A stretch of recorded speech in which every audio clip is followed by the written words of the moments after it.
Donc, le pouvoir judiciaire, quand il veut prendre une décision, il faut qu'il cherche à avoir l'unanimité à l'intérieur des instances qui composent ce pouvoir.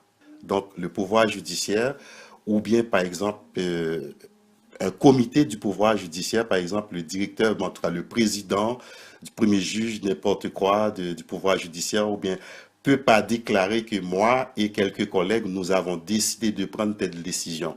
Donc, il faut que cette décision soit appuyée par l'ensemble des instances. Ici, ce qu'on peut comprendre, la contestation que le pouvoir judiciaire fait, est-ce que c'est une contestation qui a l'unanimité de toutes les instances qui composent ce pouvoir? Si cette décision, c'est la décision de quelques juges ou de quelques représentants du pouvoir judiciaire, eh bien, donc, cette décision ne peut pas avoir toute l'autorité légale pour contraindre quoi que ce soit. Mais justement, on est en phase de voir là, c'est l'association des juristes défenseurs de l'ordre républicain qui sort une note pour appuyer, en fait, pour essayer de mettre à jour le pays pour la bonne marche. Effectivement, donc on peut comprendre, selon les dispositions des lois constitutionnelles, donc l'article 149, c'est un article que les gens utilisent à leur prérogative personnelle quand ils en ont besoin. Tantôt, on dit on va accepter l'article 149 dans la Constitution amendée. Tantôt, on dit on va l'accepter dans la Constitution non amendée. Oui, mais en parlant de la Constitution amendée, c'est pas une Constitution d'emblée qui a été arrêtée de les normes parce que la Constitution amendée devait rentrer dans le moniteur en français, en créole. Et encore là, il faut voir que le soir même, OK, qu'on bâtissait cette constitution, qu'on l'amendait, il y a eu pas mal de déboires, des changements d'articles qui est arrivé. Moi, d'après moi, c'est illogique même de parler de la constitution 1987 amendée. Bon, ça c'est tout à fait exact, sauf qu'on peut comprendre, est-ce qu'il y a un manifeste pour créer un conflit qui fait que depuis ce temps-là, ce problème d'amendement n'a pas été réglé. On constate que depuis toujours, à chaque fois qu'on fait référence à la Constitution, un groupe pour ou contre, ils vont choisir, soit ils vont citer soit la Constitution amendée ou soit la Constitution non amendée. Je pense que ça crée un état conflictuel dans les prises de décisions juridiques que nous avons à prendre dans le pays. Donc, avec toutes les irrégularités qu'il y a avec la Constitution amendée, je crois qu'il serait beaucoup plus sage qu'on utilise la Constitution 1987 non amendée, c'est-à-dire, comme tout le monde parle de l'article 149, qui parle de juge de la Cour de cassation, donc on devrait s'aligner avec cet article 149 de la Constitution non amendée, c'est-à-dire que d'aller vers le juge le plus ancien de la Cour de cassation, si on doit remplacer M. Privert. Et là, je crois, il faut que les gens qui contestent cette décision, si je prends l'exemple, par exemple, de la Cour du pouvoir judiciaire, qui trouve que ça ne devrait pas se faire, bon, il faut que cette décision soit une décision qui sorte avec l'unanimité des trois instances de pouvoir. Et ici, on peut considérer l'association des juristes haïtiens. Est-ce qu'ils font partie du pouvoir judiciaire? Je peux comprendre, quand on parle des instances, on parle par exemple de la Cour première instance, deuxième instance, etc., jusqu'à la Cour supérieure, jusqu'à la Cour de cassation. Mais je crois qu'il faut remettre en question cette décision. Il faut aller voir que cette décision est tout à fait à l'unanimité pour qu'il y ait ce qu'on appelle les forces décisionnelles, les forces de pouvoir judiciaire décisionnel. Parce que 2 ou 3 personnes dans le pouvoir judiciaire ne peuvent pas prendre une décision pour l'imposer à l'ensemble des instances qui composent le pouvoir judiciaire. Je pense que c'est là tout le problème. Alors, en d'autres termes, premièrement, si on doit s'aligner, vu les circonstances dans lesquelles l'article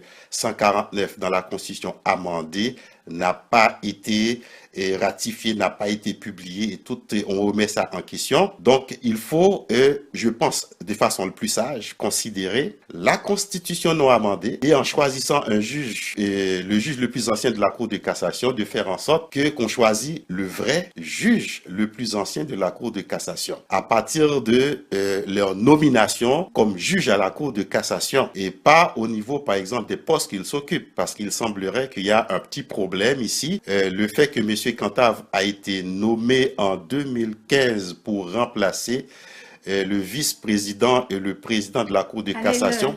Et M. Hanel, il prétend être le juge le plus ancien.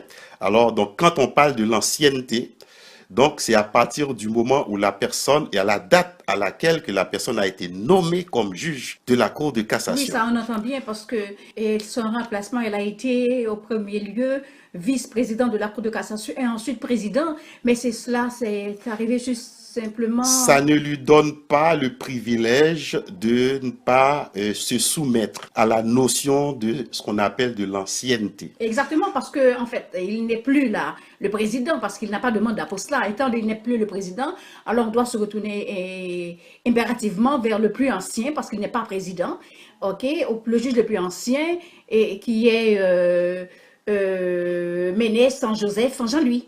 Effectivement, le fait qu'il n'est plus président ou vice-président, suivant donc le concept du deuxième article amendé, disant que on peut passer par le premier ministre, etc., etc. Donc, on peut considérer selon je peux dire que ce que la loi haïtienne prescrit, il faut que qu'on choisit le juge le plus ancien, soit le juge qui a été nommé, hein, qui a été nommé, le premier nommé par le dernier. Hein. Par exemple, dans le cas de M. Cantar, on peut constater que c'était une nomination spéciale parce qu'on voulait tout simplement remplacer, disons, un vice-président, un président de la Cour de Ok, cassation. Joseph Alexis. Alors, donc, dans le cas des autres juges, on peut voir leur date de nomination. Par exemple, il y en a qui ont été nommés en 2011, en 2002, en 12. 2012. Alors, donc, c'est le juge, je crois que en regardant moi-même ces nominations-là, je vois que c'est en 2011, les juges qui ont été nommés en 2011, qui seront les juges les plus anciens. Exactement. Alors, donc, j'espère vivement, comme donc l'association des juristes haïtiennes explique, afin d'éviter d'amener le pays encore dans ce qu'on appelle dans un état de conflit, pour éviter l'abîme, il faut qu'on soit un petit peu lucide, rationnel, afin de faire un choix qui permettrait d'éclairer une fois pour toutes cette question des juges les plus anciens, ou cette question à savoir est-ce qu'on va choisir un juge le plus ancien, ou est-ce qu'on veut utiliser l'article 149 amendé ou non amendé? Alors, on peut constater l'article 149 amendé avec tous les inconvénients auxquels il est exposé, les choses qui ne sont pas encore faites, qui fait que les gens ont tendance à aller vers l'article 149 non amendé. Alors, je pense qu'on devrait, par sagesse, s'aligner sur l'article 149 non amendé, qui Oui, mais choisit le juge le plus ancien, ok, mais le qui serait 149 est amendé et qui porte a priori sur le Premier ministre, mais c'est le Premier ministre de président de facto qui était là pour 120 jours. Je pense qu'il faudrait mettre de l'ordre dans ce pays pour pouvoir avancer. Nous avons un président de facto et qui est décrié. Il y a le Premier ministre aussi. Je trouve qu'il faut, en fait, d'après moi, il faudrait penser à laisser, à donner un certain équilibre social et politique au pays pour avoir des élections crédibles, ok, des élections qui seront admises de la population, quoi. effectivement, Haïti, c'est un pays depuis le départ de M. Martelly, Haïti n'était pas dans ce qu'on appelle dans l'ordre constitutionnel. Suite à un accord politique, donc M. Prévert est arrivé au pouvoir, donc on ne peut pas dire que c'est quelque chose qui est constitutionnellement reconnu. Si maintenant que les gens prétendent ou croient que les 120 jours de M. Prévert est terminé et que, vu les circonstances, la conjoncture politique actuelle, et qu'il faut retourner à l'ordre constitutionnel, je crois que c'est une sage décision d'envisager ce que la Constitution nous dit de faire. Alors, ce que la Constitution semble donner comme directive dans un tel cas, si nous voulons rentrer de ce qu'on appelle dans un ordre constitutionnel, c'est d'aller vers l'article 149. Maintenant, toute la question est à savoir, est-ce qu'on va choisir la Constitution amendée ou non amendée? Dans le cas de la Constitution amendée, parlons de Premier ministre, on peut quand même présupposer que le Premier ministre qu'on a actuellement, ce n'est pas un Premier ministre qui est légalement installé, comme dans le cas où M. Martelly avait nommé un Premier ministre qui a été ratifié, etc. Donc, Le gouvernement actuel, c'est un gouvernement spécial suite à une entente politique et qui a rien à voir avec la constitutionnalité, hein, et qui a rien à voir à ce qu'on appelle à une sorte de gouvernement qui est légitimement constitutionnellement possédant un pouvoir constitutionnel. Alors, quand on dit qu'on veut rentrer, hein, dans l'ordre constitutionnel, c'est parce que nous ne sommes pas dans l'ordre constitutionnel, nous sommes dans un accord politique et qui n'a rien à voir avec le respect de la constitution haïtienne. Donc, si la conjoncture actuelle démontre que nous n'avons pas d'autre choix, il faut rentrer dans l'ordre constitutionnel, quand bien même que pour terminer le processus électoral, on devrait faire en sorte d'appliquer la constitution haïtienne telle que, par exemple, prescrit la loi. Donc, c'est à nous maintenant de choisir l'amender ou non amender. Alors, c'est pour cela que je dis tantôt, donc le fait que ça n'a jamais été fait, je me pose la question, est-ce que ça a été fait de façon volontaire à créer ce qu'on appelle un conflit, hein, pour, par exemple, quand quelqu'un veut, disons, se référer à la Constitution, donc il a quand même une certaine opportunité de dire, moi, je vais choisir l'article amendé ou l'article dans la Constitution non amendée. Et ça, c'est une chose qu'on devrait régler une fois pour toutes. Oui, mais il y a quelque chose là, et je veux pas que cela m'échappe. Et on ne peut pas parler de constitution là avec le pouvoir actuel. Non, parce que le c'est pouvoir, inconstitutionnel. c'est ça. Alors, si c'est inconstitutionnel, on ne peut pas parler non plus de l'article 149 amendé, ok, de faire choix de premier ministre, parce que c'est un accord politique. OK? Alors, égal. Si c'est un accord politique, il n'y a pas à voir aussi le Premier ministre parce que c'est un accord politique. Là, mais là, ce n'est pas un Premier ministre constitutionnellement. Alors, si on doit entrer dans l'ordre constitutionnel du pays, alors il faut absolument mettre court à ces dérives, ce que moi, je pense fortement. OK? Et faire choix carrément de la Constitution de 1987 et mettre de l'ordre définitivement, OK, pour avancer le pays. Et c'est effectivement que c'est ce qui devrait se faire. Maintenant, le problème, comment le faire?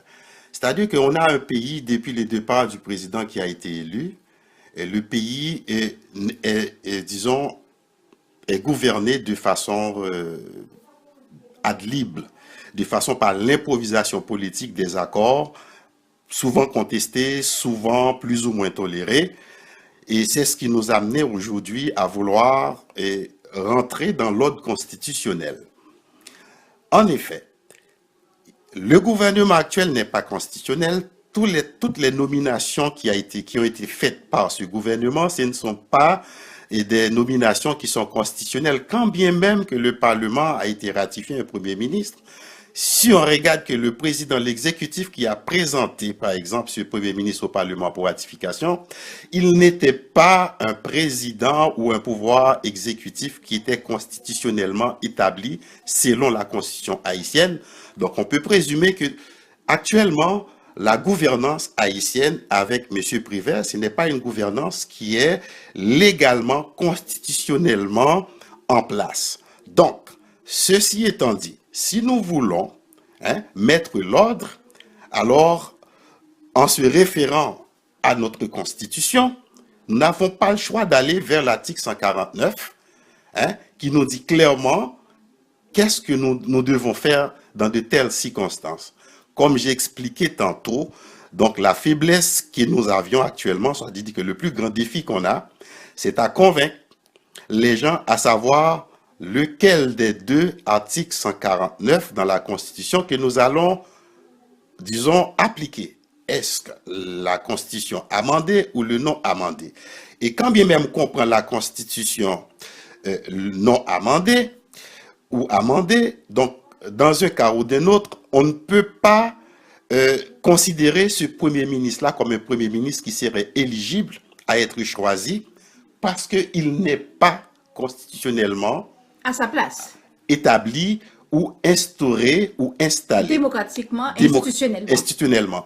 Donc, nous n'avons pas le choix d'aller vers le juge le plus ancien de la Cour de cassation si nous voulons vraiment mettre un thème pour rentrer dans l'ordre constitutionnel.